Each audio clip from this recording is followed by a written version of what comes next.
വലുതായിട്ട് എനിക്ക് അറിഞ്ഞുകൂടാ. ഇക്കഴിഞ്ഞ ദിവസം ഈ പരിപാടിയുമായി ബന്ധപ്പെട്ട് ഞാൻ ആരെ വിളിക്കണം എന്നാലോചിച്ചു. അങ്ങനെ ഇരിക്കുമ്പോഴാണ് ബഹുമാനിയായ MLA പറ്റിയിട്ട് അറിയുന്നത്.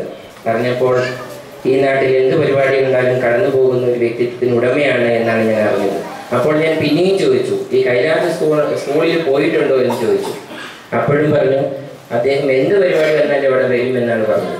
അങ്ങനെ ഞാൻ തന്നെയാണ് MLA ഈ പരിപാടിക്ക് വേണ്ടി നേരിട്ടാണ് വിളിക്കുന്നത്.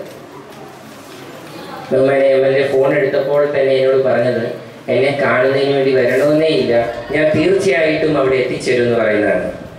പൊതുജനത്തിലെ അല്ലെങ്കിൽ പൊതുപ്രവർത്തകൻ എന്ന നിലയിൽ വെച്ച് നോക്കുമ്പോൾ മനുഷ്യൻ്റെ സ്നേഹം മനസ്സിലാക്കുന്ന വ്യക്തിത്വങ്ങളാണ് വേണ്ടത് അല്ലെങ്കിൽ വരേണ്ടത്. വരുമെന്ന് പറഞ്ഞ് ഞങ്ങൾ രാവിലെ ഒരു കോൾ പോലും വിളിച്ചില്ല. ഞാൻ രാവിലെ ഇവിടെ വന്നപ്പോൾ ആശങ്കയായിപ്പോയി. വളരെ കുറഞ്ഞൊരു സദസ്സ്. ബഹുമാനിയായ MLA വിളിക്കേണ്ട ആവശ്യമുണ്ടോ? ഞാൻ ഇവിടെ വന്ന് ആലോചിച്ചു. എൻ്റെ പ്രവർത്തകരോട് ഞാൻ ചോദിച്ചു, വിളിക്കണോ?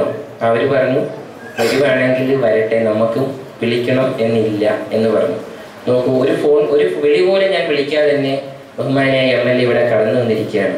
അതുപോലെ ഈ നോട്ടീസ് കൊടുക്കുന്നതുമായി ബന്ധപ്പെട്ട് ഞാൻ